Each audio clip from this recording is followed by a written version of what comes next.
Good morning, afternoon, evening, wherever you are. Welcome to this event called For Returns Unfolded, Regenerative Business as a Driving Force for Landscape Restoration. We're really happy to have you here because it's a fun event where we really celebrate and share the experiences from the network, the For Returns network, as well as some exciting speakers. I will be your host today, but we have a beautiful team also behind the scenes. So if there's anything wrong, you can always reach out to us in the chat. So let's go. First, we want to always start off with some Zoom survival tips. I mean, we've all become very experienced with online meetings, but it's always nice to just remind yourself again, like, okay, so this is online, it's not live. So we'll have some familiar faces, some unfamiliar faces. So we'll try to build in some interaction to get to know each other. It's nice if you can put your name and organization in your Zoom name. So you do that by hovering over your own picture, clicking the 3-dotted button, and then there's supposed to be an option rename, and then you can change it as you like. It's good to listen with intention, but also speak with intention, so we make the best use of each other's time. It's nice if you can turn the camera on. It's not a must-have, but it's a nice-to-have, so we can see each other's faces. It's also really appreciated if you mute yourself if you're not speaking, and of course unmute if you would like to share something. And because it's going to be a long stretch for 2 hours, we'll have a break in between, but it's good to stretch here and there and take a breather just so you get energized, or open a window here and there so to make it more comfortable. Today's program, it's really kicking off with sharing 7 years of lessons learned on business development from the For Returns network. So that's the focus of today, which we'll kick off with. After which we'll go to some keynote speeches from Erin Sahan, who works for the Donut Economics Action Lab. We have Ben Cole around. He's the managing director of Wide Open Agriculture in West Australia. We'll have a break. After which we'll go to Ben again, but also welcome Brad and Gukcha, who will, all three of them have prepared a key challenge or question that they're dealing with in their respective business activities. And then you can choose the group which you would like to join to explore that challenge.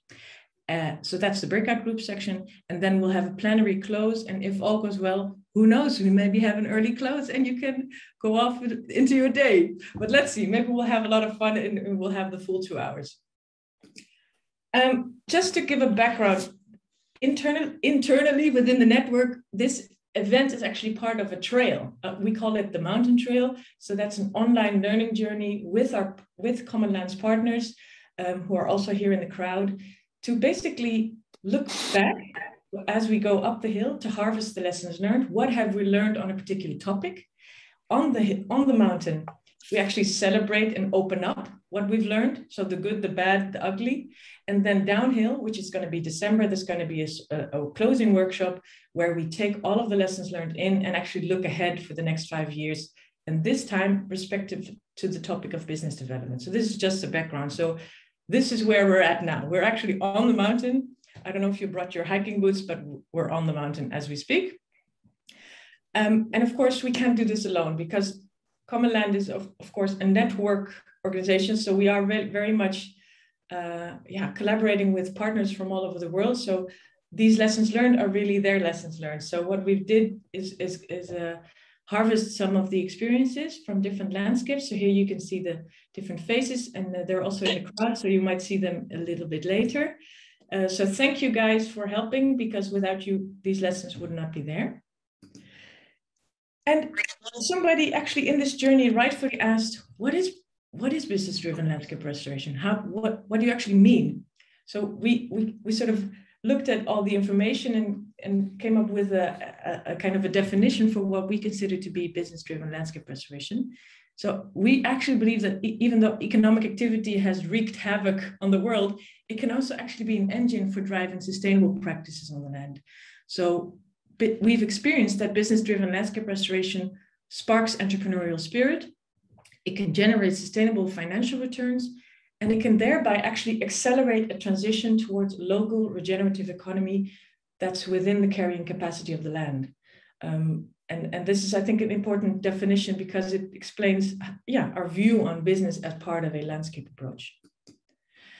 So I'll take you through some of the lessons learned that we've gathered. So that's a primary focus of today, but actually a part of the event is also about opening the windows. I think each organization has the tendency to have a bit of a bubble. And we all agree in that bubble, and it's a really great bubble, but it's also so good to open up and see what's happening in the world. So that's also why we have a mix of speakers that are maybe new to the network, or so I think it's good to get some fresh thinking in there. Just as a kickoff, these are some of our key landscape partners. And as you can see, there's already a difference between landscape partnerships. So that's often a landscape organization, or it could be a knowledge institute, but very much focused on the landscape aspect of the work. And then connected to that, you also have regenerative businesses, which our partners collaborate with. And they are also having attention for the landscape, but have a primary focus on business-related activities. So just to give you a feeling for the difference in types of organizations we work with, and plus where the lessons come from. So what we've seen from the information over the past years and also recently in the harvesting is that there's actually three kind of approaches to business development. So one is improving the business case for the farmer. So a lot of the landscape organizations that we support are working on trying to improve that business case. So it can be by reducing costs, it can be by changing practices, and entering into a transition period towards a healthier production or sustainable production of crops. So here on the left upper corner, for example, you see Alfonso from La Jonquera in Spain speaking about the role of composting and how that can actually affect production. And this is a tough one. I mean, it's hard to crack, but it's something our partners are working on. Then you have actual value creation in the product chain. So this is often through forward returns businesses. Here you can see some examples of very tasty, beautiful products that are coming out of these landscapes to see how can you create a fair share of value by producing these products in such a way that they get a good price for the farmer, but also regenerate the soil and have a beautiful product for consumers and buyers. So this is another approach. And the third one, which is maybe less obvious, but definitely there, is finding new business and financial models or instruments. So it can be piloting payment for ecosystem services. So you can see an example from Weiland, and also the organization, the Carbon Farming Foundation, which is in Australia, all trying to figure out how can you actually create an extra income stream for farmers or land stewards by paying for ecosystem services that they are enhancing. And the other one on the right-hand side is Aardbeer, which is created by Weiland, but also other partners that I shouldn't forget. So it's Triodos Bank as well, and Herenboeren, and apologies if I forget anyone. But they've launched basically a land bank instrument trying to give access to farmers that want to farm regeneratively, to have soft lease of land for longer periods of time. So these are really like system change kind of models that they're trying to test and trial. So these are three approaches. Then, of course, we have some hardcore sort of juicy lessons that are emerging. So lesson one that we saw is setting up a business with a landscape impact requires unconventional steps in business development. For example, the product or service really tackles the farming and landscape pain rather than maybe a consumer pain. So it's very much looking at the landscape, what's happening in the landscape, what's currently degrading the land, and how can we create a production approach or a service that actually tackles that problem. And also what we've seen is that, the classical thinking is you have a business idea, you establish the business, and as soon as you can, you need to grow the business. But actually, there's actually a phase in between where you need to make the business work. And that's the crunch period, which a lot of the landscape partners have experienced. And that's tough. That's a tough one. Again, here, it's thinking big, starting small, and acting fast, but also the testing, the research and development in between, piloting, experimenting, seeing how that product could work. The second lesson is build your business in connection with the landscape and build it on what is already there. So existing farmers, products that are already in the market, but how you can transform them into more regeneratively produced products. Infrastructure, factories, distilleries, networks, skills. So preventing high capital investments, that's an interesting lesson that we've learned. It's good to build on what is there, and also try to first improve and adapt degrading farming practices before replacing them. So slowly, smartly stacking business activities and transforming something, step by step. And you see a picture here of Clara. Clara works for Alvalal in Spain. And I wanted to invite her to speak to these lessons, because this was also drawn partly from her experience. So Clara, would you like to share your perspective on these two lessons and how you see it in Alvalal? Yeah, of course. Thank you very much for introducing me. Good morning, everyone, or good afternoon. As it is said in the quote, one of the biggest lessons we learned in Alvalal is that we don't have to create a business case from zero, because there are already businesses or companies in the territory that meet the 4 returns criteria. So it's just, I would say, foolish to start something from zero when we can work together with the experience they have.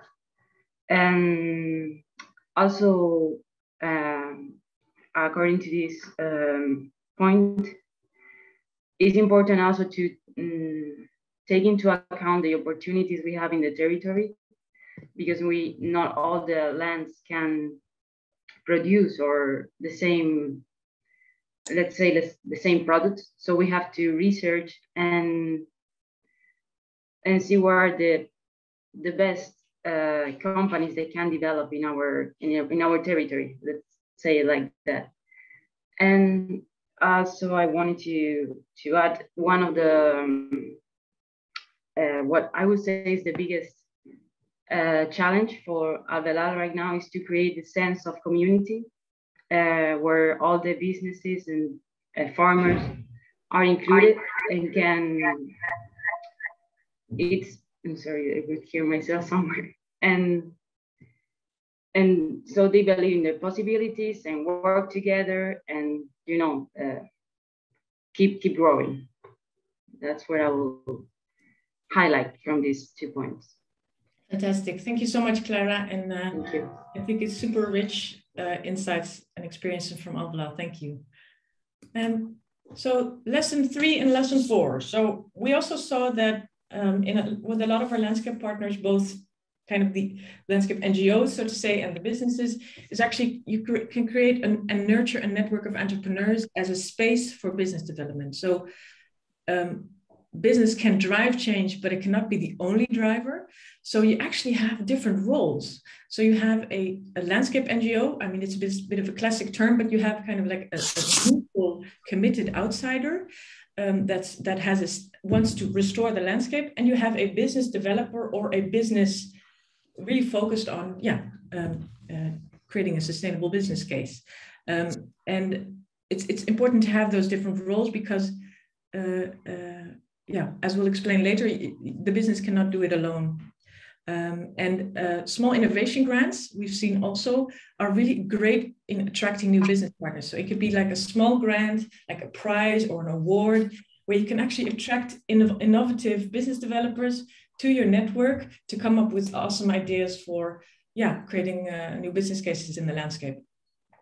Lesson 4 is that a co-innovation network of entrepreneurs can actually create early signs of a pull effect for the price premium, stimulating a farming transition. I will ask Lisanne in a little bit to explain that a bit more, but some of the sort of sub-lessons around that are business is not the only driver, but it can definitely become a key driver.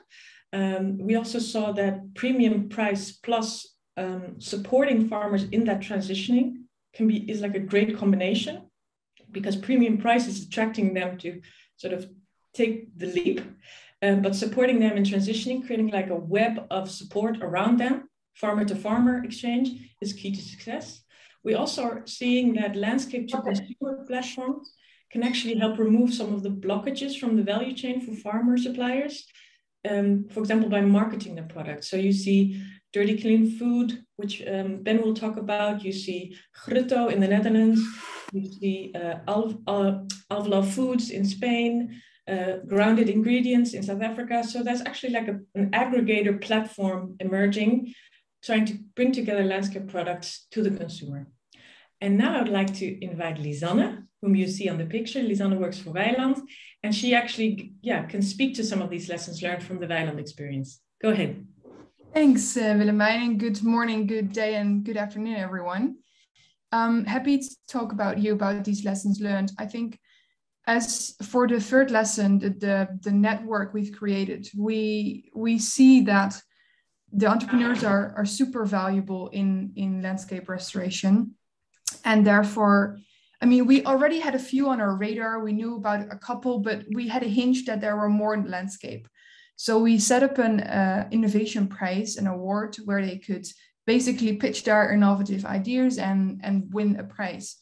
And this was a very nice vehicle for us to scout more entrepreneurial ideas in the landscape. And subsequently, they are now in our network. And we've gathered them in the summer, so like half a year later. And this was a super nice gathering. You see that all the entrepreneurial spirit is coming up. They all have the same passion because it's landscape restoration. And it really worked out nice. So I'm trying now to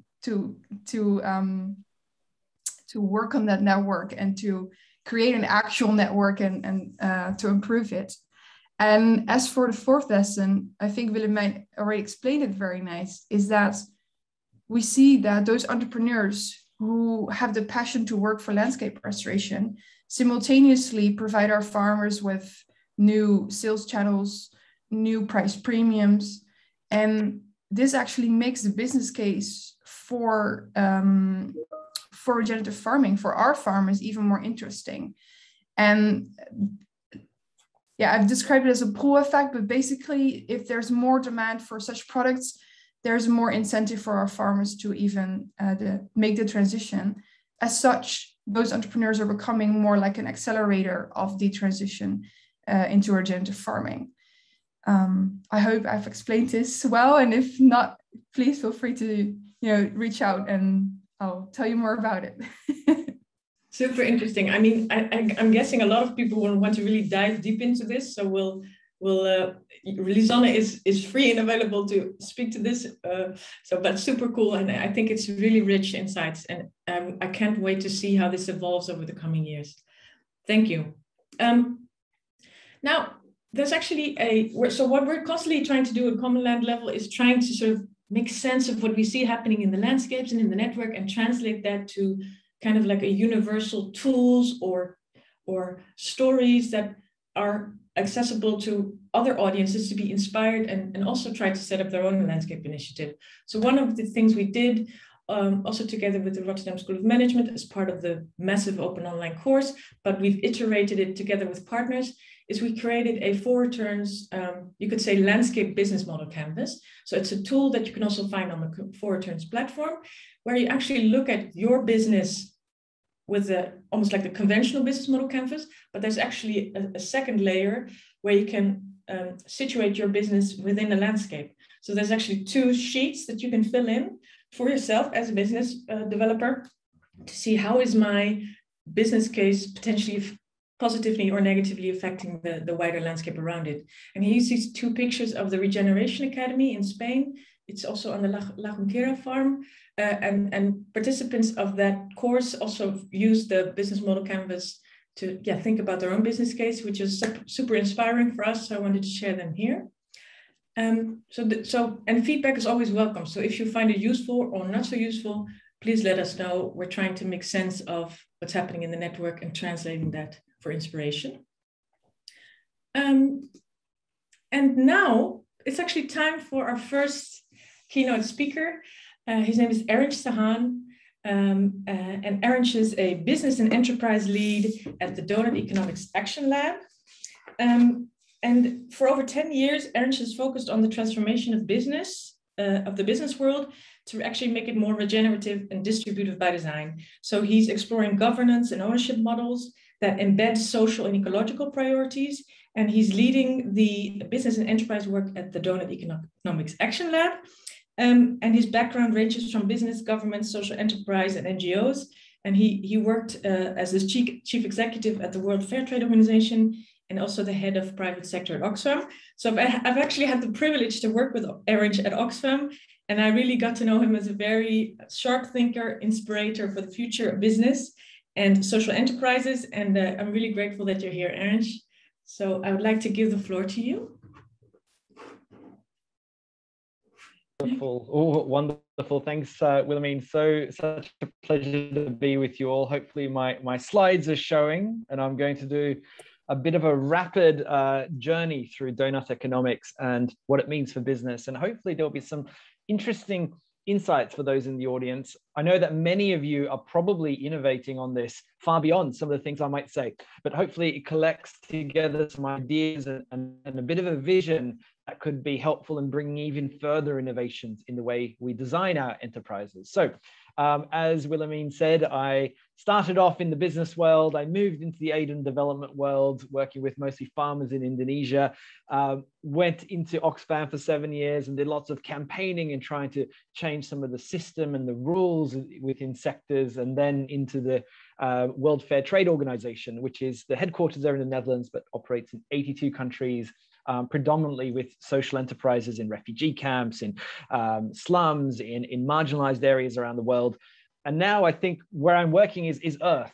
I'm working on donut economics and how do we bring this into a transformation of the business world. So firstly, how has the 21st century begun? Well, it's begun with financial meltdowns. As we know from 2008, there were significant crises that really have not necessarily been repaired in most parts of the world. And then we're starting to see the impacts of the climate breakdown that's coming through. And I think these images are becoming more and more prevalent around the world. And the COVID lockdowns, which have also hit us all hard as humans have tested the very boundaries of the way we interact with our planet. And we're starting to already see that that's even leading to greater disease, greater illness, and all sorts of health issues around the world. So in that context, what we've seen is that there is a need for a new prosperity, new vision for human prosperity on this planet. And that's what donut economics comes from. It was devised by my friend and colleague, Kate Raworth, through her book, 7 Steps to Being a 21st Century Economist. And she's brought together 2 lines of thinking into a single framework of saying, look, we have an ecological ceiling. And this comes from the planetary boundaries literature from the Stockholm Resilience Center and others, to sort of really start mapping out how are we testing the boundaries of our planet. But within that, we also have a social foundation, because we need the jobs, the water, the food, all the things that the Sustainable Development Goals also agree is absolutely essential. So between these 2 concentric circles is that safe and just space for humanity.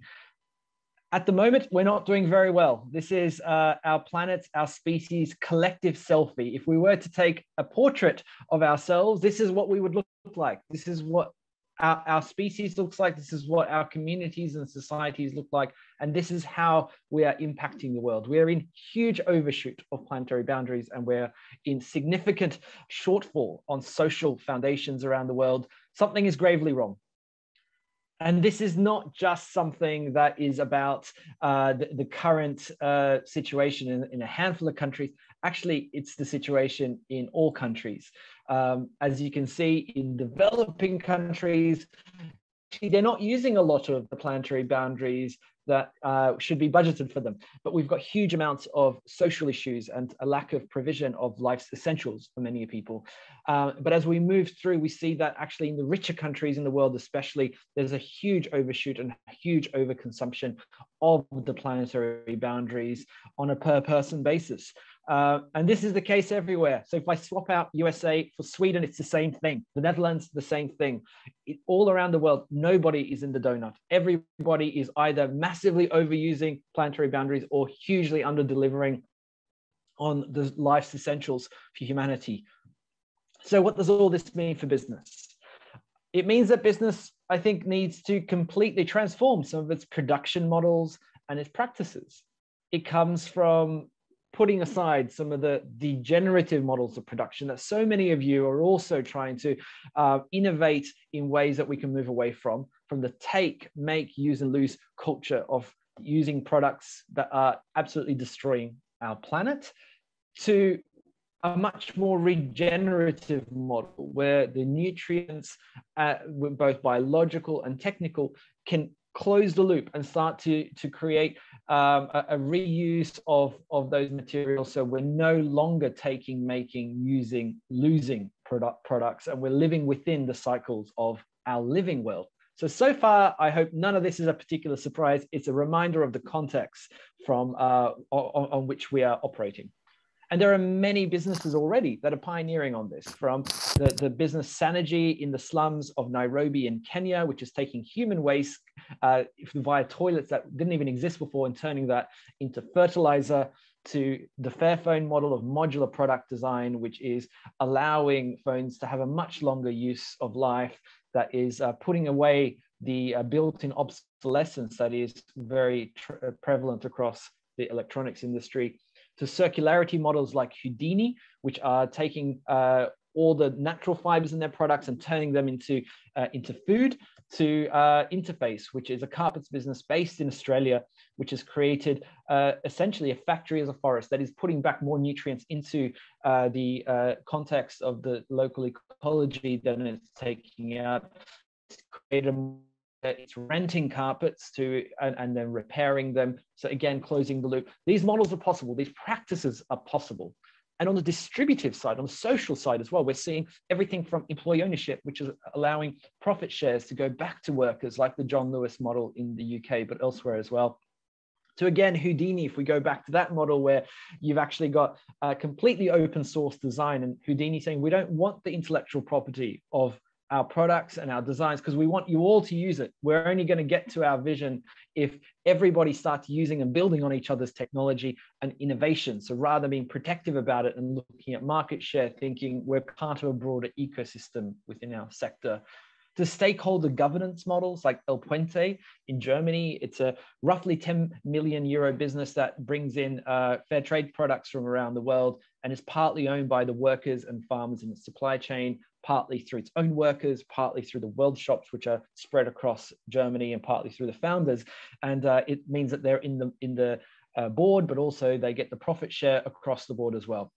And then businesses like Lush, which are part of the fair tax mark and making sure they're not actually minimizing tax, they're paying what is their fair share. So these models exist. We're not making these up, but I think what we need is a huge innovation and a step up in the innovation that's happening in this space. And that means we look at enterprise design. So back to what Willie introduced me as talking a little bit about, is about the actual structure of those enterprises that are populating our economies. And that's about going from one model, which is saying how much financial value can I extract from this enterprise, to another one saying how many benefits can we generate in the way we design this enterprise. These are all nice words. These are wonderfully wordsmith purpose statements that you can find in a lot of corporate websites. But actually, to put this into practice means we start looking at a few nuts and bolts, some real aspects of the structures of these businesses and their core business itself. So Dong Energy in Denmark is a really good example, which has gone from a fossil fuels company to a completely abandoning fossil fuels and becoming a renewable energy company. That purpose required quite a significant re-engineering of itself. Other businesses are also starting to shift purpose or also lock in a purpose. And they're often doing this through all sorts of things, including certifications that allow them to weave in a purpose and look at ways that they can structure their business, like social enterprise, the fair trade enterprise model, or B Corps, for instance, all through specific legal forms like L3Cs, CICs, the community interest company legal form in the UK, for instance, or L3C in the US, where in the jurisdictions they exist. They force the actual enterprise to align itself in its structures. But also it's about the network. So how have we been able to create a system of pressure around the business that is in and helping support that purpose across all its supply chains, for instance, and that's a lot of it is about moving away from commodification of its supply relationships to long-term supplier partnerships, and the networks also work in broader business communities, like some of the communities I'm hearing from Commonland as well, but others where you're going from, on the one side, very regressive alliances to much more progressive ones, which are also championing government policy to support this sort of transformation in business. Governance, now we're getting to a bit more of the nuts and bolts of the questions we're asking about. And here, this takes us into sort of boards and principles and practices and metrics and culture and norms. And this can really go from, on the one hand, a system of governance where it's completely accountable, for instance, in many listed companies, to sort of quarterly returns, to, on the other hand, models like El Puente that I mentioned before, where the governance brings in that multi-stakeholder process into the board. So there are representatives from all those diverse people impacted by the business. Ownership, now that often intertwines obviously with governance, as all of you already know, and that ownership can be all the way from ones where it is completely about maximizing returns to ones where you've got very diverse forms of ensuring that the relationship between the owner and the business allows the purpose to be embedded in the business itself. There's a lot of ownership conversions happening at the moment. The silver tsunami, they're calling it in the US, for instance, where baby boomer businesses are being converted into employee ownership and being financed through trusts and other financial mechanisms to allow that takeover as generational shifts happen in those businesses. And a really interesting set of businesses that also help highlight the diversity of ownership models, and that the relationship between owners and the purpose of the business are the steward-owned companies. Now, these often have a multitude of share classes. So they, for instance, give a purpose share to a foundation that has a veto right over decisions that are then impacting the purpose. So if they have no dividend rights in those share classes, but they allow that individual or that foundation to retain oversight over purpose and veto anything that really undermines the direction of travel that was intended for that company on its structure. Across Europe, especially, this is incredibly common. A lot of household names actually have interesting foundation ownership models. None of them are perfect. Lots of them have shortcomings that I'm sure we can all list. But what's interesting is that innovation in the way that the ownership model, the different share classes, the golden shares or the purpose shares that are being used to lock in the business model itself. And then obviously the broader relationship between the finance sector and the business is absolutely critical. And really it comes through all of the other factors, from purpose, networks, governance, and ownership, to a financial model where it's short-term and it's about profit growth and sales growth, to one which is about expanding benefits, reinvesting for impact, and thriving long-term. So I'm sure this is, a lot of it is very much ever present in this community of enterprises. But essentially, I think the big question for business is which design traits of it across the purpose, networks, governance, ownership, and finance draw back the business into being an extractive one, to one where we can get to where it can be much more generative, generous to society, generous to its stakeholders and its community, generous to the planet and the ecological resource on which it depends. So to finish off, just a reminder that we can pin our own impacts onto the donut to understand the starting point of those bold practices we need. We need to go beyond some of the older ways of thinking about doing nothing in business to doing the donut. We need to think about, I think, those regenerative and distributive practices that are really bold and ambitious and might require an enterprise design transformation to enable them, to enable the long-term thinking, to enable that generative thinking. And then we need to look at those very deep design traits of purpose, network, governance, ownership, and finance, which comes from Marjorie Kelly, by the way, an amazing thinker and writer on ownership of enterprises across the board. So we need to move away from this picture.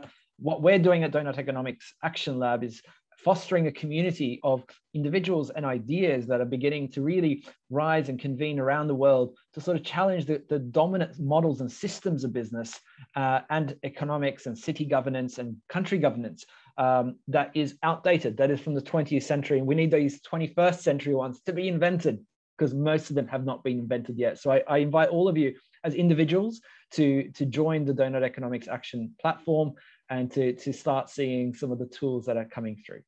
I'll end there. Hopefully I didn't go through it past my time, Willie. It's perfect, absolutely perfect. Yay! So you probably hear a loud cheering, loud applause from all over the world. Super cool, Erin, and it's exactly what I think is sort of the thinking that I was looking for in challenging our own thinking. Like, are we aware of all these developments about steward ownership? I think we are already seeing examples in our network of actually steward ownership, but how can we connect to that community and learn more from that? So super valuable. I will actually give some space for one, maybe two questions to the audience, to Erin. Who would like to know something?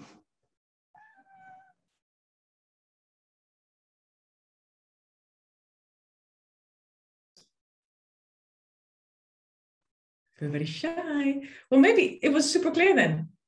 I think it was. So if you have any questions for Erin, you can pop them in the chat. We have one question from Mara. Mara, would you like to say it live? Yeah, sure.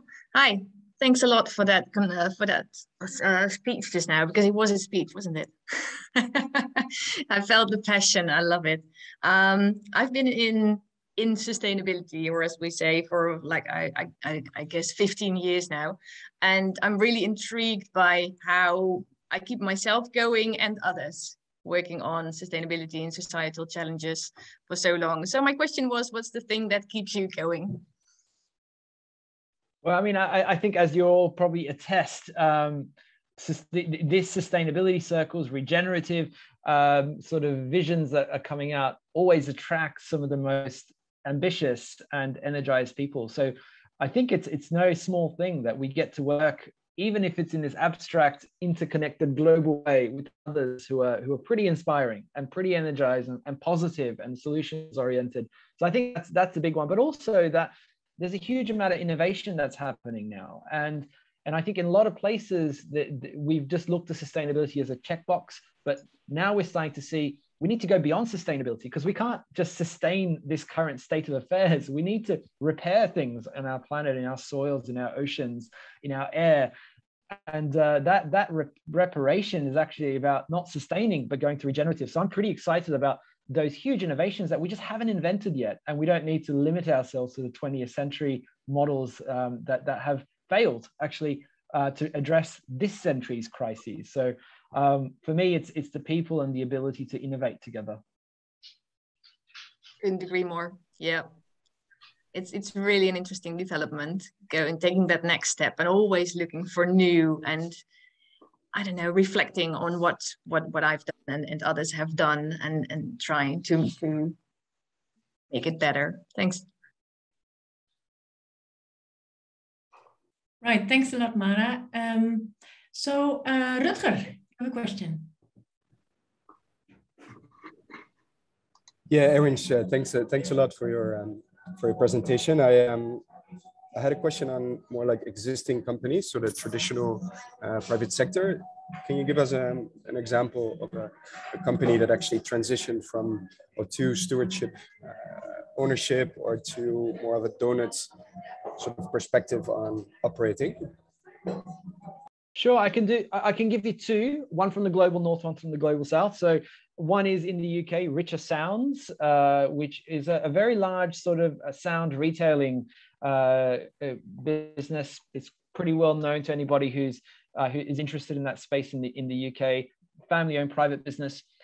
When the owner retired, he transferred the ownership and sold his shares or ownership of the business to his workers. And I think that's beginning to happen in a lot of places around the world where employee ownership transitions happening. But Richer Sounds was a big one, in terms of the size of the business itself and the ability to financially engineer that transition. Another one that I only learned about the other day is there's a fantastic social enterprise, quite a large one in Sri Lanka called Selin. And Selin does a whole host of different weaving and fashion products.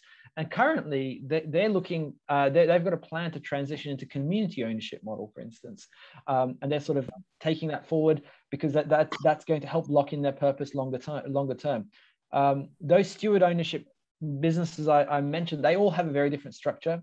Some of them use a foundation ownership model, others use sort of this golden share or purpose share model. But I think what it helps do is really sort of lock in the initial ideas of a lot of the founders to sort of say, look, this has to be long-term, because a private business in the short term relies on the goodwill and the benevolence of the founder to keep doing the right thing. But how do we lock that into the business, especially when there's a generational change and the business starts moving?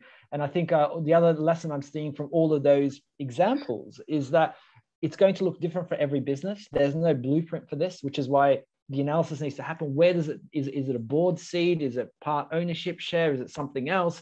Is it you know, going to be changing the legal documents or the way that the business is financed?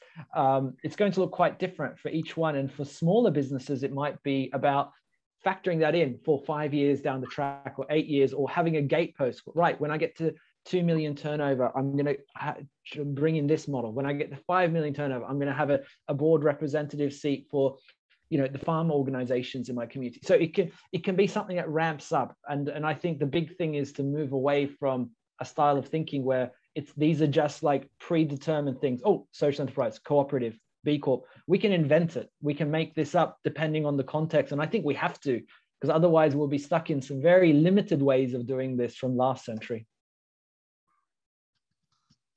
Thanks for the question as well, Rutger. I saw Roberto asking, how do we take action locally? Do we become a local representative of donut economics? We've got a few ways. I mean, we have a global community and we're very keen not to be the movement, but to join the movement. That's a really big principle for Donut Economics Action Lab. In some places, the community that has really embraced donut economics has created what we call donut action networks. So for instance, there's the Amsterdam Donut Coalition, which is very active and doing some fantastic work. It exists in Berlin. It exists in Ireland. There's a national one there. There's a Cambridge one. So it's popping up these places very organically at the moment. But I think the key thing is about joining as an individual, the online platform, and being a part of that community. And how do we create the tools? How do we create these ideas? How do we transform them?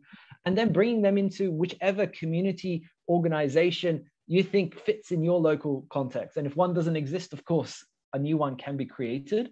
But our model is really trying to be sort of this open design in terms of not having like a hierarchical global NGO where we've got local representatives, but one where we're creating sort of open source ideas that are collectively created that start fertilizing lots of other movements.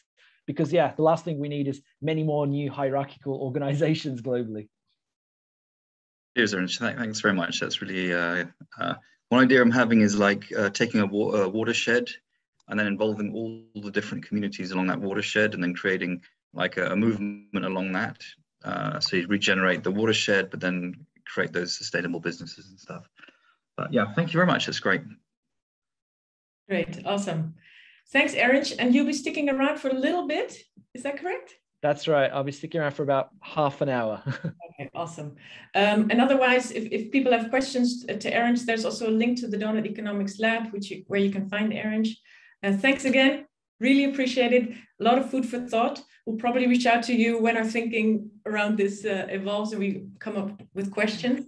Thanks, Erin. So next up, we have Ben Cole. I will share my slide for that. Here we go. So Ben Cole, just for clarity, is on the right hand side. We've just seen Erin, of course. Ben is the managing director of Wide Open Agriculture. It's an Australian stock-listed floor returns company.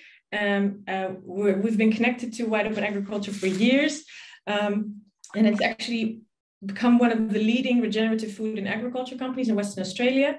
So through their food brand, Dirty Clean Food, they grow and sell delicious, healthy food like ODUP, the world's first carbon neutral plant-based milk.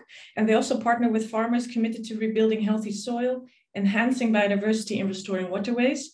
So Ben Cole also has years of experience working on the nexus of sustainable development cooperation, and business development. So it's an interesting field of work. And apart from being an excellent leader of Wide Open Agriculture, he's also a really fun person to be with, and also really nice to have him as part of our network.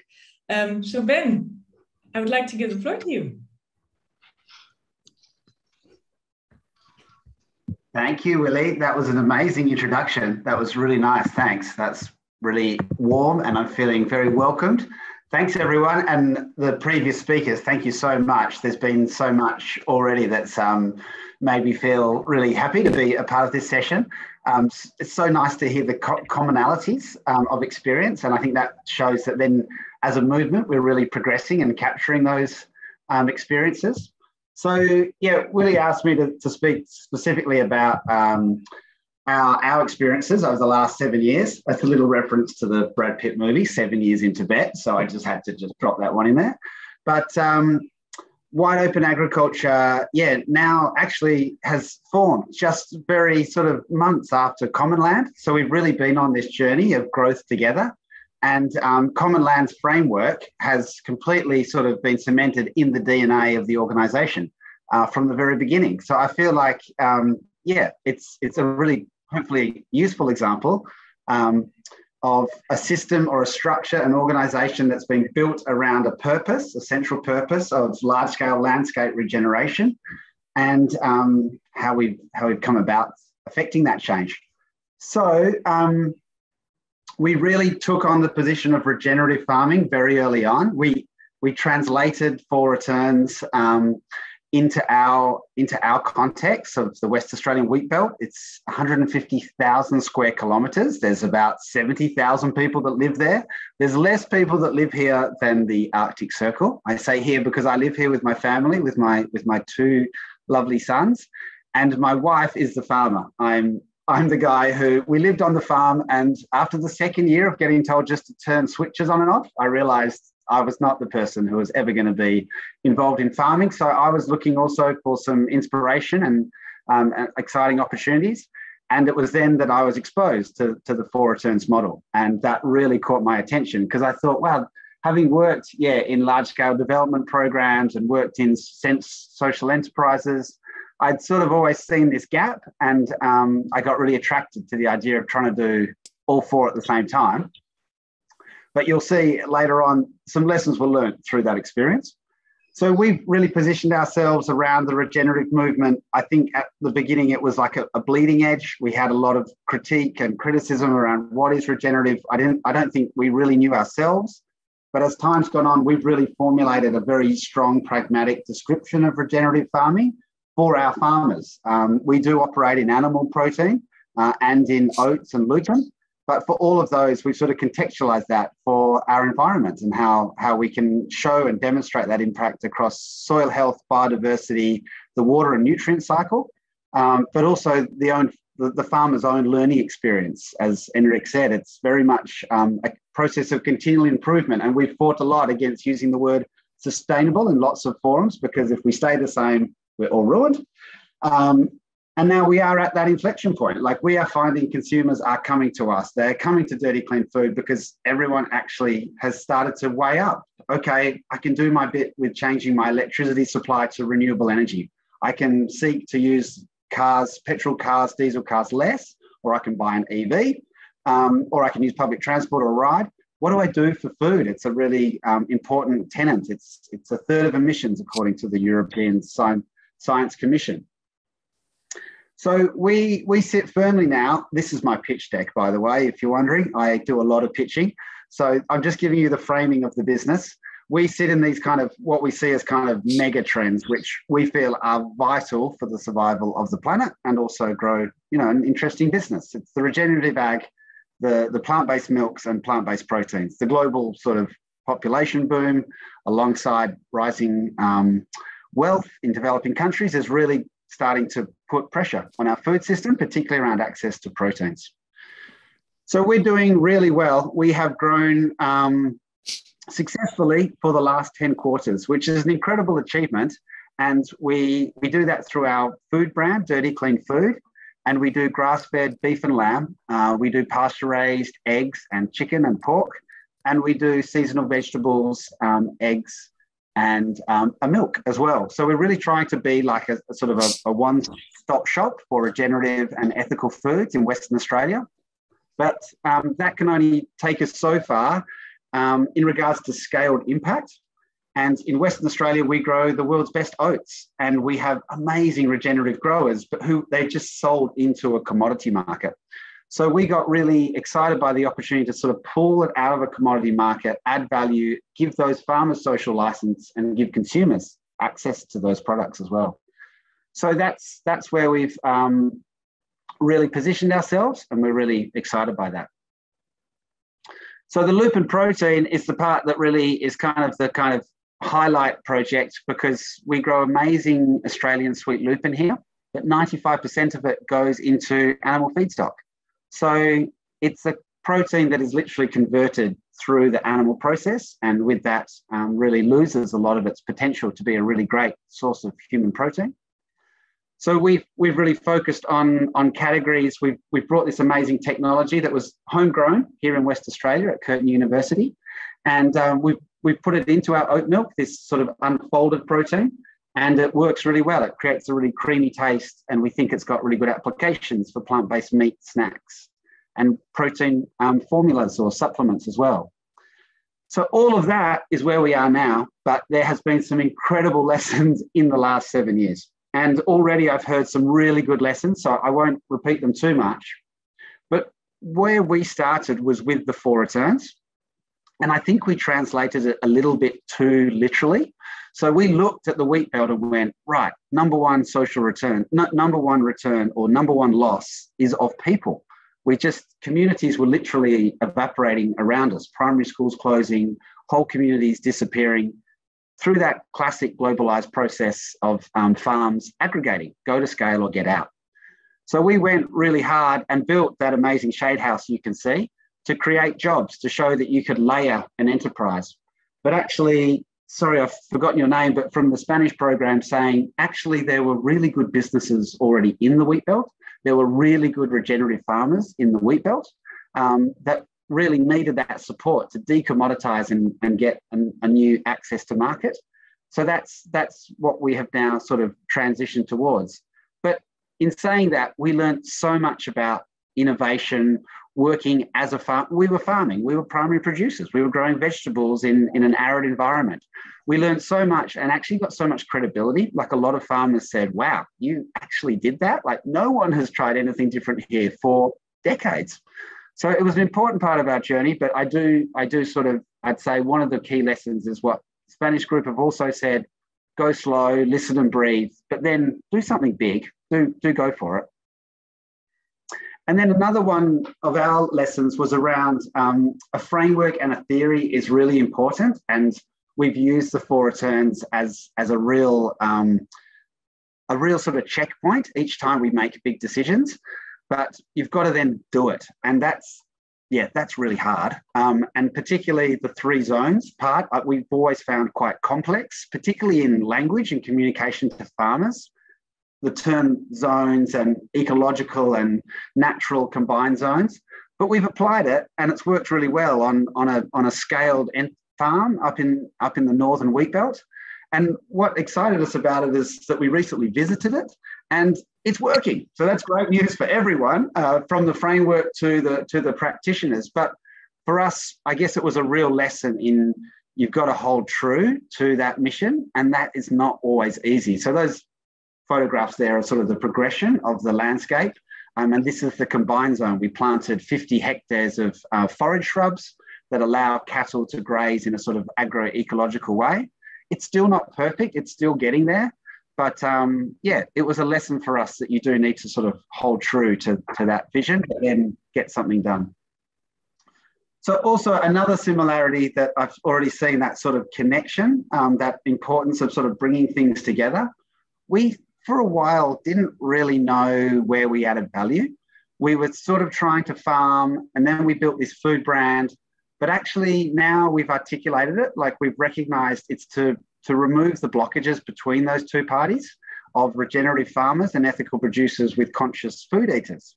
And we are ASX listed. So of course we have a financial responsibility. And actually these are words that came from Hans Schutt, who was a founding board director of ours and an ex-managing director of Triodos Bank in the Netherlands. He was saying, you can't use money as your only metric, but it is a really good metric just for your efficiency, just how well you're doing things. And if you think of it like that, then profit becomes really important. So I'm not financially trained, or my background, I love business and commercial sort of deals, but the profit and the financial I've always struggled with. But when Hans said that to me, it just really impacted me. So it's a really important metric. And if you can't identify where you're going to add value and create a profit for yourself, the risk, I think, is always of dramatic personal burnout. That's been my experience with other social enterprises and other, smaller like NGO programs. So yeah, I think it's an important lesson. So where we think we add value to our farmers is we give them this support. And we think that's really important. You have to, still regenerative farming in my local pub is not a word that I talk about. I am not necessarily the first person a farmer will come and talk to, because I don't talk the same way as them. They talk about yield and nitrogen inputs. I talk about soil health and root coverage and things like that. So we think it's important to nurture that network and support, and any organisation in this landscape world should do that. And it's really hard. Everyone will have better or more as much experience as me in the Commonland network and beyond. But that is really hard work, and that's Christy who does it for us, and she does it really well, really nuanced way. Then the value we add to our customers is access to these products, and we're so excited how many customers generally get behind dirty, clean food. And they sort of become ambassadors. They love it, and it is about that sort of higher purpose. So that's really exciting and important for us. And that each particularly with our farmers, the partnership, if it's just transactional, it is, you're just back to like Henrik's language, sort of last century's style of business. So we really try and build that relationship, personal relationships. Psychological support is a really big one.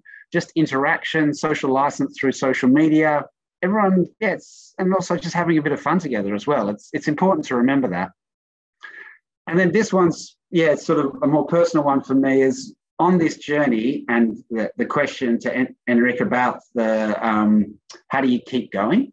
I've just found it from other humans and just the amazing people. So there's Jim McIntosh, who's a part of the Commonland network, now in New Zealand on sabbatical, really kind of brought to us sort of a level of kind of intelligence and support, and the whole sort of inertia of the Commonland Foundation really pushed wide open agriculture through the first 3 years of setup.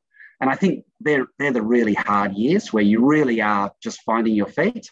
And Commonland did such a good job of allowing us to be ourselves, but also to keep us on a bit of a guided path.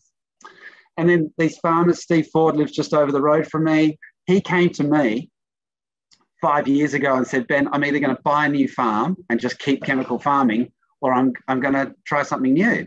And can I come and have a look at your shade house and just have a chat to you?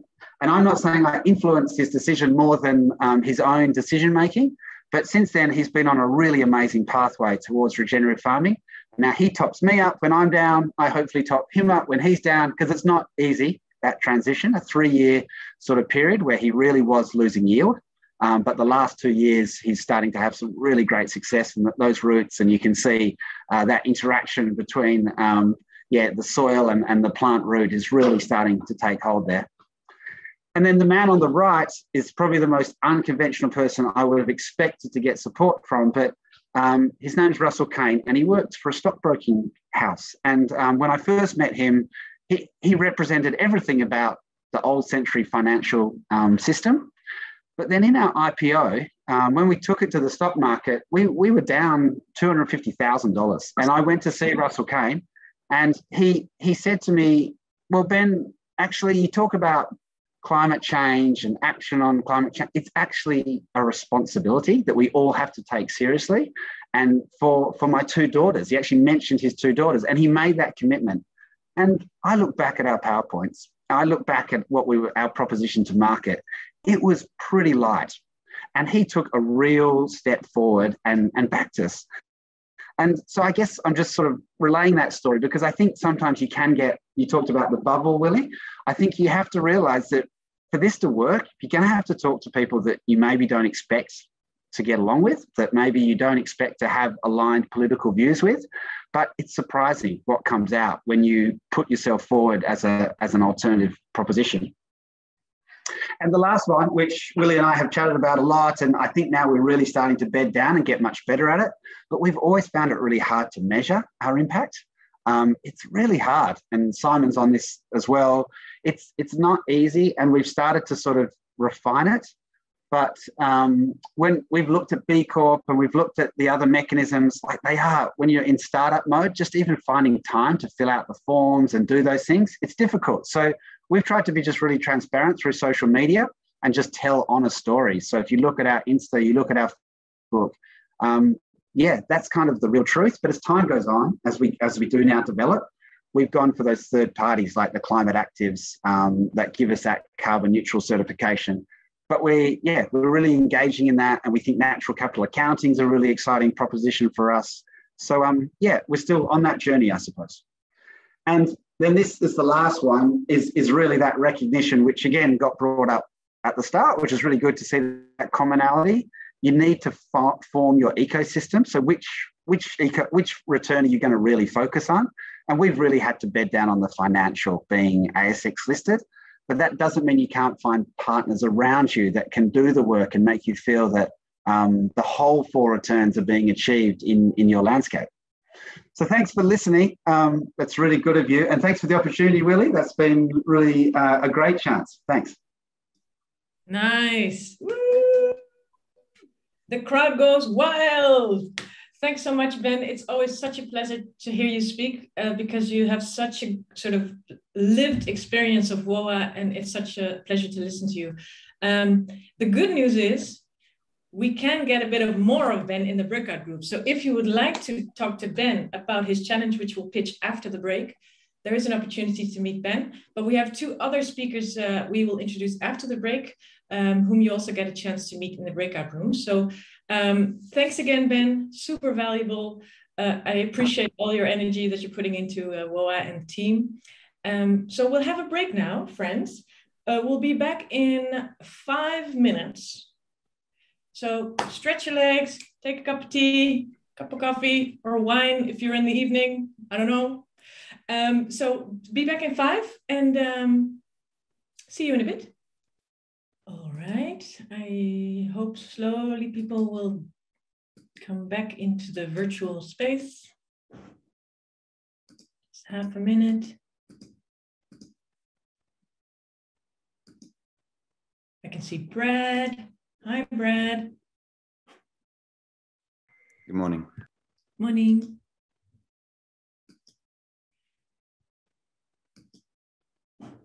All right. So I hope you had a good break, short as it was. Now we'll actually go back to Ben if he's available. Yes, he is. Nice. So Ben, we asked you to prepare a question for the breakout groups. And I was wondering, could you explain where this question came from for you? Yeah, I can. It's one that we really wrestled with, like during startup. We actually thought we'd just achieve all 4 of the financial, social, natural, and inspiration. And actually it resulted in a lot of burnout across the team and just sort of general exhaustion. And I think it was a real paradigm shift for us, Wide Open and Commonland, to say, oh yeah, it's a network approach is much more appropriate. But when you start a business, because it's about business, how do you sort of know which ones to go with, to balance on? Because there's always that risk that you'll push a little too far across to financial, and suddenly you're a little bit caught in just focusing on that bottom line.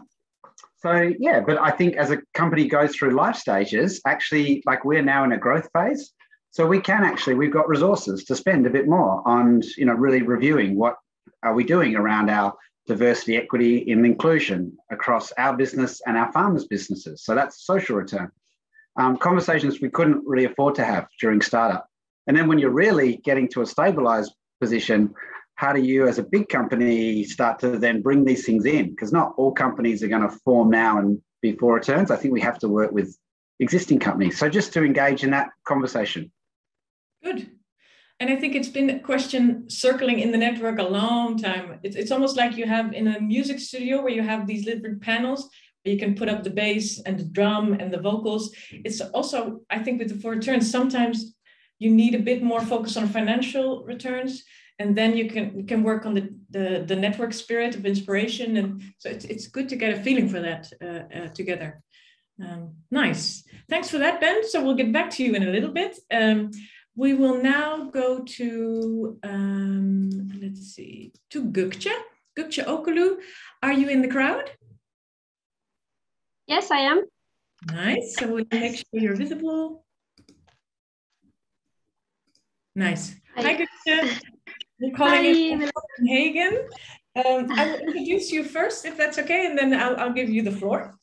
All right. So Gökçe is the Regenerative Cotton Project Coordinator at WWF Turkey. Let me just make my notes. So Gökçe has a background in and a vision on holistic regenerative farming. So she started a Better Cotton project at WWF in Turkey, coordinating the regenerative cotton projects leading to more field-based, transformative and scalable pilot project designs. So she's taking on a landscape approach in the program, and she's also working on a multi-stakeholder platform combined with traceable supply chain models with international brands. So she'll talk a bit about that. And what I think is interesting about Gökçe's work is that she's working with cotton farmers in Turkey, and that she's connecting the farmers with a value chain approach, but also situating it within a basin-wide landscape approach. So I think it's an excellent example of the complexity of developing a business in the context of a landscape approach. So the floor is yours. Thank you. I'll share my screen if it's possible. Yeah. Perfect. Oops, sorry. Yeah, perfect. I'll try to start from the beginning. Do you see it now? Yeah. All right. Hello, everyone. Yes, this is Gökçe from WWF Turkey. I've been together with WWF Turkey since 2018, and I started with the Better Cotton project. And the project was mostly on trainings of the farmers. But then being in the training, sharing times with the farmers, I recognize that actually we need to do something together. Just telling about what to do is not really working for the farmers, and it doesn't create any behavior change. So then we started our regenerative practices together with the brands. And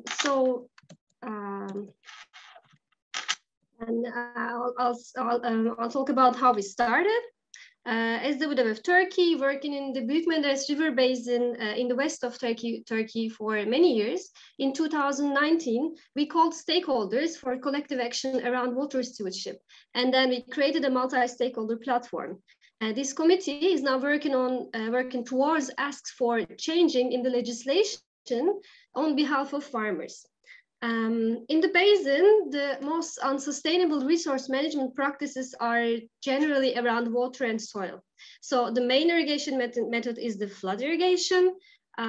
Organic matter levels are below 1% in agricultural lands, and as a result, high input seen as a requirement for not losing the yield. So we're now working towards change in irrigation methods and soil management by mobilizing stakeholders, which will naturally be resulted in enriching the biodiversity. And what is our role in here? We are trying to be a bridge between farmers who are income focused and brands that are business focused. And our role is to stay neutral and to bring their focus also into creating healthy landscapes, healthy agricultural lands, and to secure the future production and life altogether.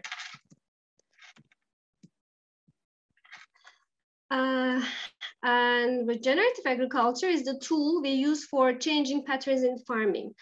Soil, once it's seen from the ecosystem perspective, the change in the management methods is inevitable. So regenerative organic intervention was born to fill the gap of the organic production in soil management mainly. Its target is more related to the soil management. When we look at the practices in organic production, we observe that in most cases, soil management methods are actually very similar to conventional ones, like bare soil, tillage, less crop diversity, less use of photosynthesis mechanism throughout the year in order to store carbon and feed the microbiology in the root system. These are very similar conventional production methods that are still used in organic production. Yeah, changing these methods are recommended, but not required according to minimum criteria. Toxicity management is targeted, but once the soil is not healthy enough, the crop resistance will be lower and you will still need inputs to manage pests and diseases, but only with more expensive organic inputs. So you need a systemic change. That's why actually organic farming is not thriving and numbers of farmers are decreasing every day.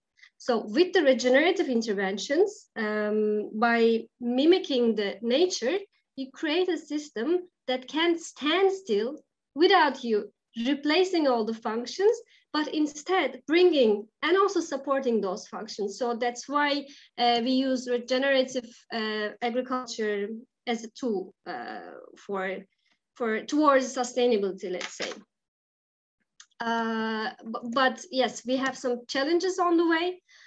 And our biggest challenge is not to leave farmers alone while we're asking for change, because this transition brings its risks together. You're changing all the methods and you can even lose the yields or lower the yield in the first years of these interventions. And if the only income is your yield at the end of the season, as a farmer, you have to resist the change. This is a very natural behavior because you simply cannot lose it. So for this challenge, together with Organic Basics, we found a solution, and I'm so happy, and I really appreciate their approach also to fully support the farmer. So what do we do? Our project consists of direct financial support for 3 consecutive years to the farmer. This is the first 3 years, and we will design the next phase maybe afterwards or during these 3 years. So also we have the purchase guarantee and the premium price, as well as sharing the risks for potentially lowered yield throughout the transition process. Only then a farmer can open up to try the different methods. Also, for these new and trendy sustainable labeling initiatives, I would like to say trendy because regenerative agriculture is now taking hold of place, which is very important. But I will come to that afterwards. There is another challenge with that as well. In most cases, the value of these sustainable labeling initiatives, the value of it's shared within the upper level of supply chain. It's not really reflected to the farmers level. We wanted to change this, as well as creating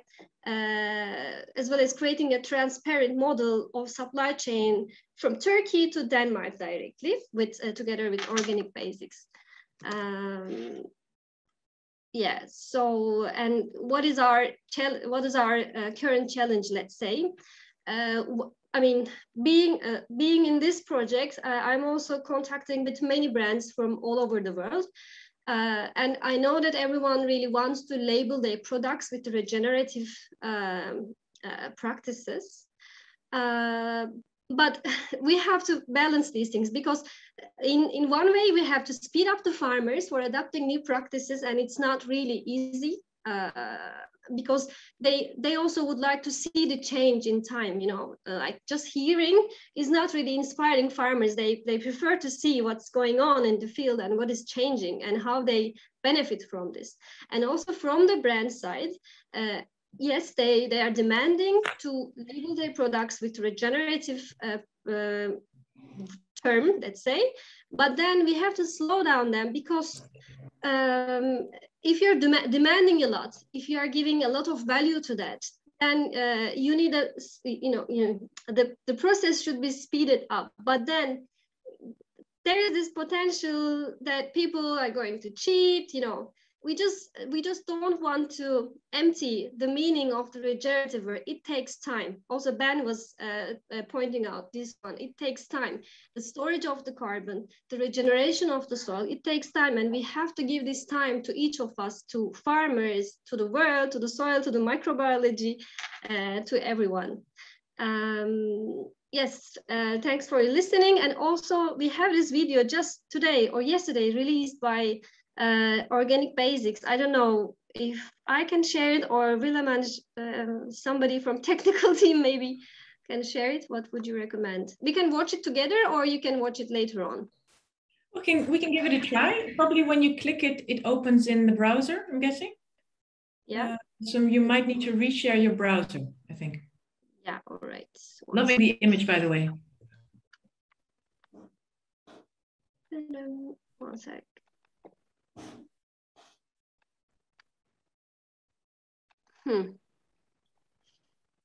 It's here. Yeah. Maybe I can also share sound. Yes. Yeah.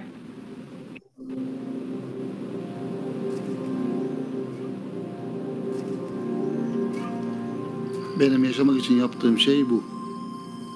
Eğer pamuk yetiştiremezsem aileme de bakamam. Pamuk yetiştiremezsem ayçiçeği gibi başka ürünler yetiştirmek zorunda kalırım. Benim bölgemde birçok insan kuraklık yüzünden ayçiçeğine geçmek zorunda kaldı.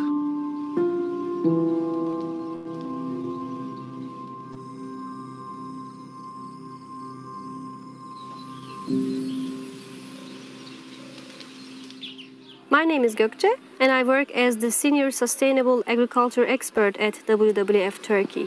I mainly work with the farmers here in Aydın to implement regenerative cotton practices.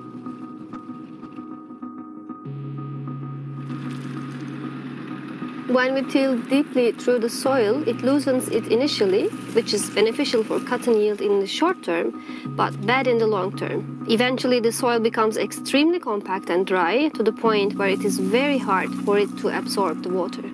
At this point, the yield begins to decrease and farmers resort to using more fertilizers. It's a harmful cycle. The land we had initially planned to grow the regenerative cotton turned out to be too dry and infertile due to years of conventional farming in combination with droughts caused by the climate change. The way we currently grow cotton releases carbon into the atmosphere. We need to break this vicious cycle. Regenerative agriculture is a term used to describe a unique set of farming practices which will let the land heal itself. What is interesting is that when it heals, it regains the remarkable ability to draw down carbon from the atmosphere instead of releasing it. We wanted to make the transition. The only problem is to find a regenerative cotton farm. The adoption simply isn't widespread. We want to change that with the help of WWF Turkey. So in 2020, Organic Basics partnered with WWF to pilot the transition of an organic cotton farm in Turkey into a regenerative organic cotton farm. It was not an easy task to find the perfect land for a pilot. We wanted to make sure we got it right from the beginning to motivate other farmers to transition to regenerative cotton. Some of these challenges are the effects of the very problem we are trying to solve. Eventually, we had a breakthrough when we found Ali. Önümüzdeki 3 yılı onarıcı organik pamuk için kullanacağım. Bu önümüzdeki 3 yıl içerisinde pratiklerimi değiştireceğim, makinelerimi değiştireceğim. İnşallah çok daha güzel verimler alırız. Toprağımıza iyi bakarsak dünyamızda iyi bakarız ve bu beni heyecanlandırıyor. Bu projenin faydalarını görüp diğer çiftçileri de faydalandırmak istiyorum. Umarım bugün bütün çiftçiler onarıcı organik pamuk yapacak. Benim adım Ali, ben bir onarıcı organik pamuk çiftçisiyim. Beautiful. Thanks so much for sharing. It was lovely to see your face while watching the movie. Thank you. Yeah. Super brilliant. And thanks so much for being here also on such short notice, Gupche, because we got in touch last week. So I'm really appreciate that you're here. So the good news is you will be able to join Gupche's breakout group. So the challenge that she just shared, I will reshare in a little bit, just to recap the 3 challenges. And I would like to now give the floor to Brad Vanstone. He's the founder of Willycroft. I saw him in the crowd already. So Brad was actually fueled by concerns about the future of our planet. I think many of us here. And he actually started to eat mainly plant-based diet. And he found the transition easier than he'd imagined, but he had a hard time replacing cheese. And so he's actually started working with that. He started experimenting with plant-based cheese, and he also used some basic knowledge of dairy cheese making from his time growing up with his grandparents on the dairy farm. And so he founded Willycroft in 2018. He'll probably talk about that. And they're reimagining how we consume cheese, combining age-old techniques with a more planet-friendly ingredient base. And I love it. He says, with Mother Nature as our CEO, we're placing the planet first, future, front and center behind every decision we make. So I'm really grateful to welcome Brad. I think he's really an innovator, and it's really cool to have you in our network now. And it could be interesting to also exchange on the dairy and the plant-based dairy discussion. And I think it's a worthwhile discussion to have. So the floor is yours. Go ahead. Thank you very much for the introduction. Just to check, can you see my screen? Yeah, perfect. Okay, so yeah, I'll just start with a kind of extension to the introduction Wilhelmine has given about us, just to sort of set the context, and then I will kind of dive into how we're exploring regenerative farming. It's definitely in its earlier days for us. We are very much a startup at this stage, but Wilhelmina and I were talking about this last week. I think when it comes to things like regenerative farming, the best thing to do is just begin, because waiting for the perfect moment or a full supply chain to switch is it could be decades before it's possible for a company like us. So it's important we start today. But just a little bit about Willycroft. So yeah, Willycroft actually originates from the UK. It was the name of my grandparents' dairy farm. I grew up spending a lot of time on that farm as a kid, and it was super formative in all sorts of ways, growing up and kind of leading into today. But when I moved to the Netherlands, I really struggled to find a replacement for cheese. I'd started to eat a plant-based diet, and so I began experimenting at home. And initially, we were very much focused on using cashews as a base ingredient, but our kind of connection to I think getting a better understanding of our supply chain and the kind of inputs of cashews came when we did the LCAs on our products. And we basically found that despite being a plant-based company, we were still creating a lot of emissions by using cashews. And so that led to us making some quite difficult internal decisions and looking at other ingredients that we could grow locally. Because the whole purpose of this project is not to make something that is better than dairy, but something that in time can be net positive in terms of its wider impact. So we switched on to beans and pulses, which are fantastic for many different reasons. Firstly, they are a lot cheaper than a lot of other base ingredients, so that in food is a very important factor. They also come with no allergens, so we were having quite a few difficulties using nuts in a lot of facilities because they just created a lot of red flags. We can also grow them locally, and I'm going to come on to that a little bit later. Whereas things like cashews, obviously, they're grown in quite sort of central parts of the world. So we were shipping them from a long, long way away, and a lot of nuts are also processed in different continents to where they're actually produced in, which causes a whole heap of other issues. They also have a good protein content. And yeah, I think a lot of plant-based projects often ignore the nutrition of their end sort of products. And then particularly relevant to this part of the world is they store a lot of nitrogen in the soil, and the bulk of agricultural land here is very intensively farmed, as everyone in this call will know. And burrowing nitrogen into the soil is very welcome, and beans are one of the best means of doing that. And then finally, the amount of water they need is pretty limited. So in terms of the kind of emission reduction that we've been able to achieve, you'll see down the bottom here that we've got a small comparison to a dairy feta compared to our feta, just as one example. And it's basically a 9 times reduction that we've got so far, but we can actually go a lot further than that with some further improvements. That's at the moment without sourcing beans in the Netherlands, for example, which we're going to start next year. And just as a comparison to other vegan cheese, a cashew-based feta would be emitting 5 times the amount of our white bean feta. So just to kind of give you a bit more context about the inputs here and the reduction.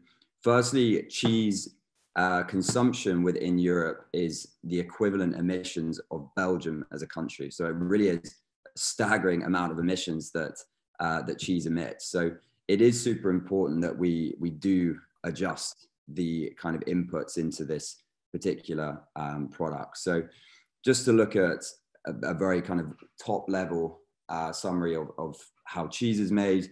It takes 9 kilos of milk to make a Gouda on average. Sorry, it takes 9 kilos of milk to make 1 kilo of Gouda on average. Whereas for our cheeses, we only need 1 kilo of beans to make 10 kilo of plant-based cheese. So it really is flipping it on its head in terms of the sort of inputs needed. So what we do at the moment with our supply chain is focus on these 5 factors. We are always setting ourselves up for net positivity. We've got quite a clear roadmap of how we want to get there. So an ingredient has to have that in mind. We will always try and seek a supplier who is net positive. And if not, we will seek the best possible option and we'll look to work with that supplier or try and source a different one if it's not possible initially. Minimizing the distance is obviously paired a little bit more for an ingredient in closer proximity to the Netherlands. By fair price, we obviously want to make sure that the end product to the end consumer is not going to be too steep, because we don't just want to be a kind of a product that can only work with quite a small audience. I think there are obviously legitimate concerns about healthy products being too expensive for wide parts of our population. So I think it's important we get the price right. On that side too, it is important that the farmer is being paid a fair price, and we have some really great suppliers who have a very transparent picture on that side of things. And then finally, we're looking to create long-term relationships. So we really see our suppliers as partners. And then there's a couple of accreditations which we are very close now to securing. We've actually got organic now on 2 products, and then B Corp we're in kind of final stages of. So on to our first foray into regenerative farming, which for us is starting with the white beans. We basically have a kind of timeline that we've mapped out for how we want to adjust our supply chain.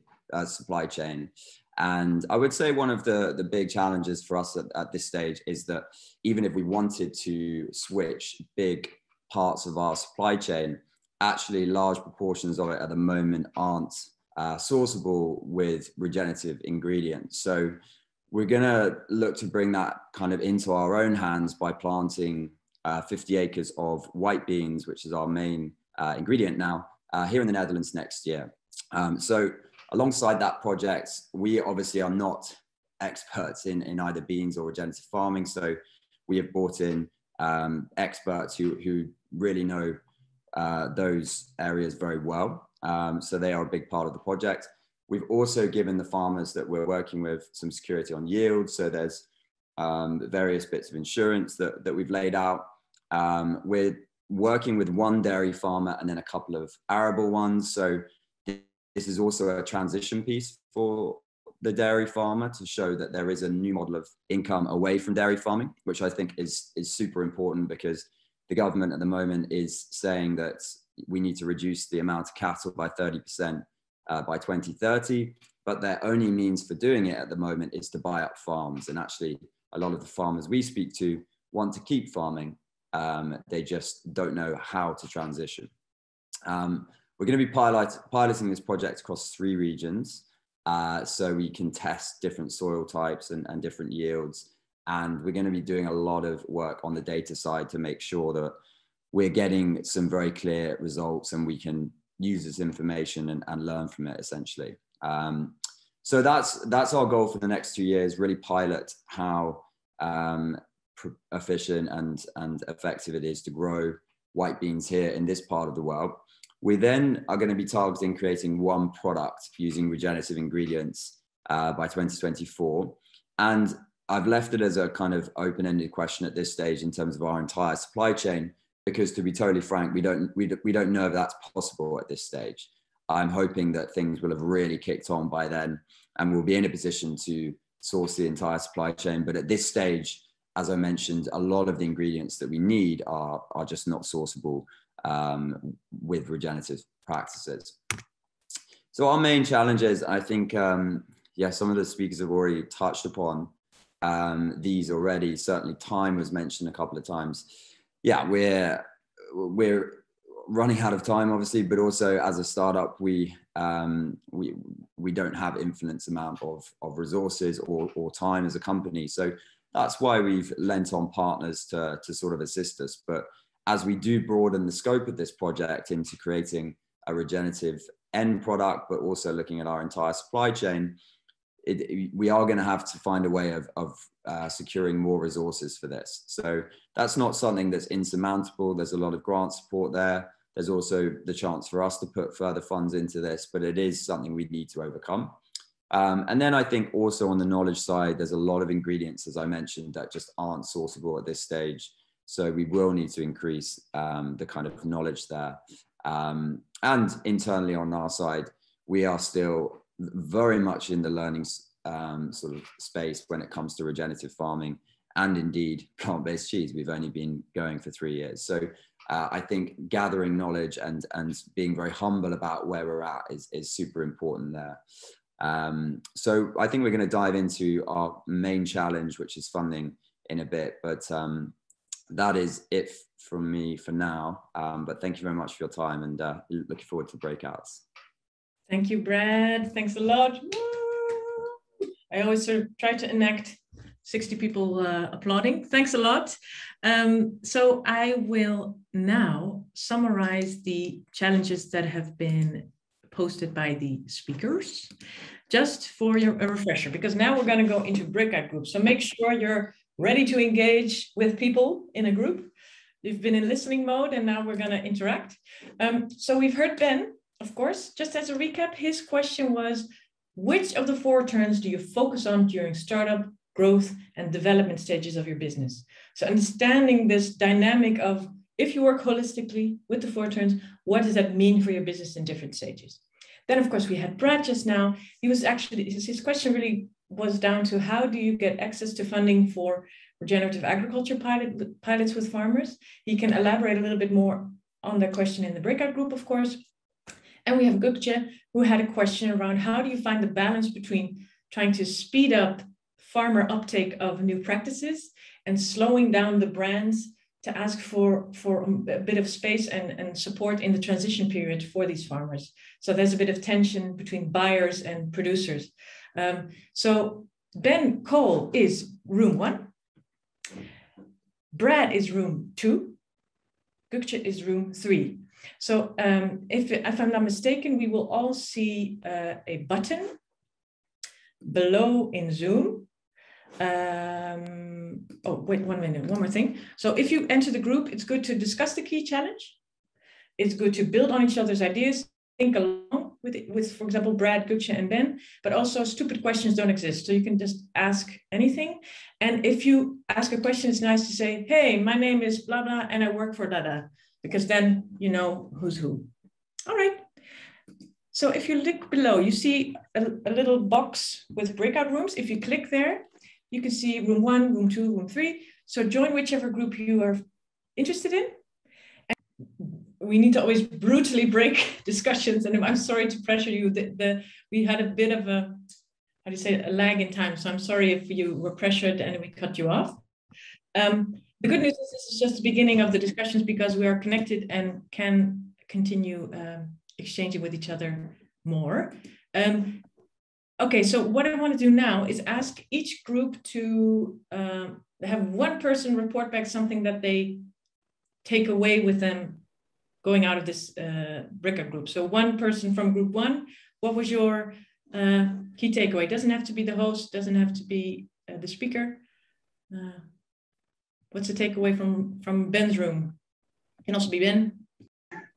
Well, I can speak on behalf. It was quite difficult to sort of host a real sort of informed discussion that resulted in any key takeaway. But it was interesting, the questioning around, how do you describe regenerative and how do you apply for returns in other areas? And then Buzz asked a question around why do you feel now that as an organisation we can sort of start to take on more of the returns? And the simple answer was, kind of time, clarity, and just more people. And then I think, as a startup, you do have to be really cautious of how you spend your time and resources. So perhaps focus on one primary one, but always knowing that you're committed to the overall framework. Nice, thanks. Well, that's my takeaway, Willie. I don't know if anyone else in the group thinks the suitable one. And Brad's room, how was it? Yeah, I can speak on it. It was super helpful.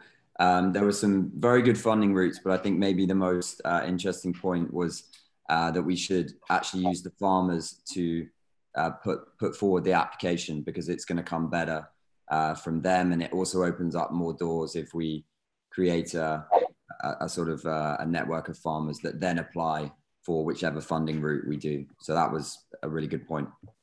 Thanks. Good insight for sure. And I'm just going to go for Gökçe. It was really short, but Jan Maarten shared something really valuable. Eileen as well. Karim, yeah. Yes, I'm reminded that my demand problem is actually a luxurious problem because there is a lot of demand coming towards us.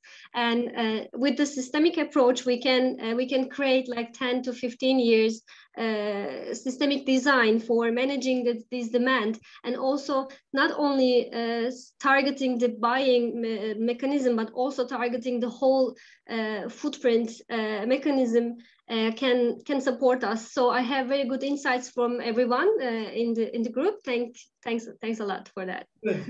And of course, we're always connect people if you want to know a name or we can link you through. Just to close, because I'm realizing it's on the hour. We don't have the stopped conversation here. We're actually trying to create this online space for returns professionals to connect, to have different organizations you can find. You can share and inspire your own story, your own events. We love to promote the work of others. And we had a lot of tools, courses based on the network's experience, but also outside professionals that we like or organizations that we like. And so it's forreturns.commonland.com. Warm welcome. You can create a free account. And next up, we have two Dutch only, of course, I'm sorry, it's two Dutch events, but they're really cool though. One is called Ecosystem Restoration, basically in practice. It's from the finance perspective, is at the Pakhuis de Zwijger next week. And the 30th of November, actually Weiland's organizing an awesome event. They're looking at the cost benefits of regenerative dairy farming in the Netherlands. It's in Dutch, but it's really cool. And I thought Brad might like it. So see you there. And thank you so much for your time and attention and your contributions, and see you at the next one. Thank you, bye. Bye. Thanks, Willie. Thanks, everyone. See you, Ben. Bye.